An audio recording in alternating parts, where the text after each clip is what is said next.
Cosibal, c'est un vieux bonhomme de la cinquantaine qui pratique la musique, le chant et les arts plastiques et autres depuis un certain temps. Et voilà, qui pour poursuivre au mieux son existence a un besoin toujours évident de travailler et de créer. Voilà. Alors justement, la musique, comment ça t'est venu? Alors la musique c'est venu assez tôt, mais alors par des biais divers et variés. Tout petit ça a commencé, alors ça peut paraître marrant, mais j'étais fan de tambour et de musique militaire enfant. Donc j'ai commencé par la clique à Sainte-Afrique dans le sud d'Aveyron, où j'ai commencé joyeusement à souffler dans un clairon avec une belle casquette derrière des majorettes. Puis après, l'adolescence venant, l'influence des frères, etc.,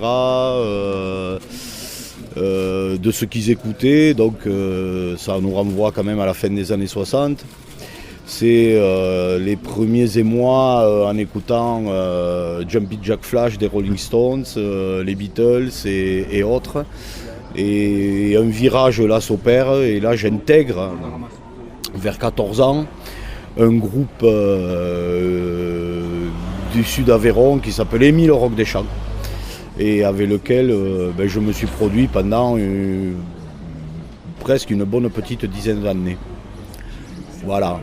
Et là, dans cette formation, on travaillait à des reprises à l'époque, beaucoup de rock ou de pop, et puis à des premières compositions.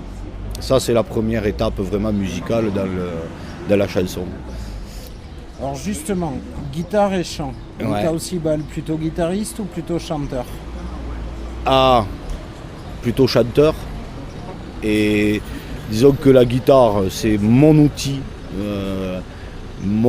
de travail, quoi. C'est avec la guitare que je crée mes chansons.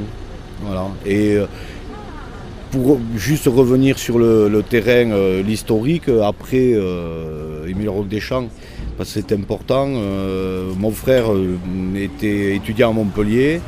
On était en pleine période du Larzac et au retour aussi du moins à la remise en valeur de notre langue, de l'occitan, des musiques traditionnelles. Et mon frère Didier à l'époque jouait dans un groupe montpelliérais qui s'appelait Cardabel, j'ai commencé à travailler en mesclant un peu et la langue d'oc et le rock à travers une formation avec mon frère Didier qui s'appelait Aaron. Voilà, dans les années 80. Alors justement, ton rapport avec la langue? Alors mon rapport avec la langue, il est le même rapport que je pense un certain nombre de gens de ma génération. C'est-à-dire que j'ai vécu une période où il y a eu un grand retour d'intérêt de la part des jeunes aussi envers leur culture.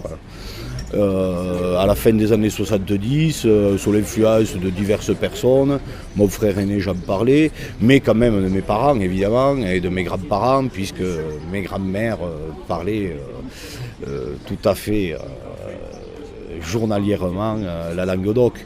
Mais à la maison, mes parents étant eux d'une génération de la guerre et d'après-guerre, l'avaient mis un peu de côté comme beaucoup de gens de cet âge-là, c'est-à-dire qu'il la parlait, il la comprenait, mais elle avait disparu, j'allais dire, même du langage familial. On parlait français, c'était parce que on leur avait inculqué que c'était quand même mieux de parler la langue d'Oil. Alors justement, composer en langue d'oc, c'est facile ou pas? Alors composer en langue d'oc, pour moi, c'est un drôle de parcours parce que c'est aussi une histoire de rencontre. C'est une rencontre avec Jaume Privat, avec qui je partage pas mal de choses puisqu'il est plasticien aussi. Et Jaume est quelqu'un qui très tôt s'est mis à écrire en occitan, avec mon frère aîné d'abord. et puis après qui m'a suivi dans mes pérégrinations et dans mes premières chansons en Languedoc. Alors moi c'était aussi, je suis quand même à la fois ici et ailleurs, donc il y a une part d'essentiel dans la Languedoc pour moi. Alors dans l'essentiel c'est quoi? C'est la pertinence d'une voix d'ici. Voilà, c'est faire le choix de se dire que on est de par là et on se prend dans toute son entité et on la joue et on la boulègue et on la remue et on la mescle avec toutes les influences diverses et variées qui auront pu être les miennes. Donc c'est comme un socle retrouvé à partir duquel se développent les chansons et le reste. Alors justement, tes sources d'inspiration, qu'est-ce qui inspire ton écriture? Qu'est-ce qui te donne envie de chanter? Alors mon écriture musicale, alors les sources d'inspiration, elles peuvent être variées. Un qui m'a remis musicalement et dans les intentions très fortement, qui m'a ramené à la Languedoc, c'est surtout Jean Pauverdier à l'époque. Qui était musicalement dans une certaine modernité, dans une envie d'aller et dans des sonorités émanant, pourquoi pas de musique anglo-saxonne, dans les influences. Et il fait partie de ceux. Je me rappelle aussi quelqu'un qui a dû disparaître, je ne sais pas, qui s'appelait Tocaviol, qui était dans l'Hérault. Et je me rappelle avoir entendu une chanson où il mélangeait déjà des musiques électroniques comme un personnage éphémère. Je ne sais pas s'il y a encore des gens qui le connaissent. C'était assez passionnant, mais qui je pense est resté un peu incognito, quoi. Je ne sais pas s'il existe toujours, s'il chante toujours. Voilà, des gens comme ça. Puis après, moi j'ai des influences des chants traditionnels, parce que quand même on chante beaucoup à la maison, donc j'avais des parents qui aimaient chanter, on chantait des chants traditionnels, donc ça restait, donc ça est toujours resté dans le fond. Et puis après, alors au niveau des influences qui m'amènent à faire ce que je fais, alors là c'est... J'écoute beaucoup de choses, je suis très influencé par le rock anglais que j'ai toujours adoré, par une certaine ligne new-yorkaise à l'époque, John Cale, le Velvet, etc. et la pop en général.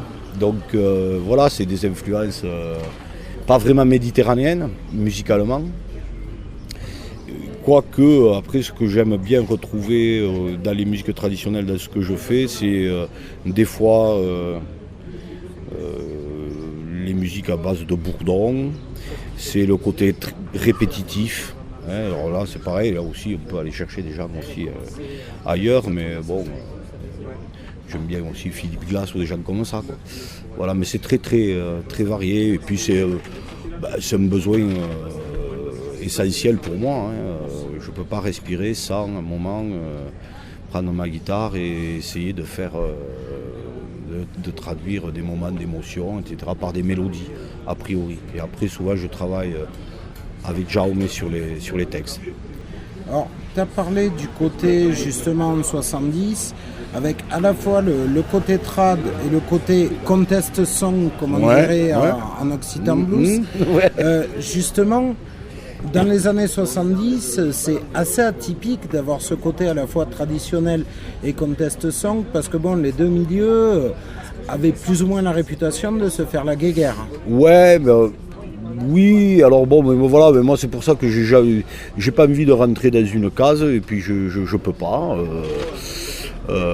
Donc j'ai choisi de faire mon chemin, et en me disant voilà, c'est ce que c'est. Certaines parlent de chansons, certaines parlent de chansons rock. Je reprends des textes des fois de chansons traditionnelles. Souvent, je me permets de réinventer les lignes musicales et d'en faire complètement autre chose. Et je me fous un peu de des familles, enfin bon, qu'on retrouve souvent un peu partout. Voilà, j'entends très bien qu'il y a des gens qui sont beaucoup plus affirmés dans une ligne. Bon, moi, je me sens peut-être un peu hors ligne. Voilà, j'ai pas aucune limite. Alors l'influence du rock anglais, on en a parlé, c'est important pour toi. Ouais. Justement, tu t'es jamais dit à un moment donné, qu'est-ce que je m'emmerde à chanter en patois. Si j'essayais de faire un truc en anglais ou en français, ça marcherait peut-être mieux. Alors, des trucs en français d'abord, bon, je ne pense pas marcher dans le sens business plan en fabriquant ce que je fais. Après, le français, moi ça ne me dérange pas, je l'emploie, on le mescle et je le mescle des fois avec la langue d'oc dans certaines chansons. Ça pourrait être possible avec l'anglais ou d'autres langues.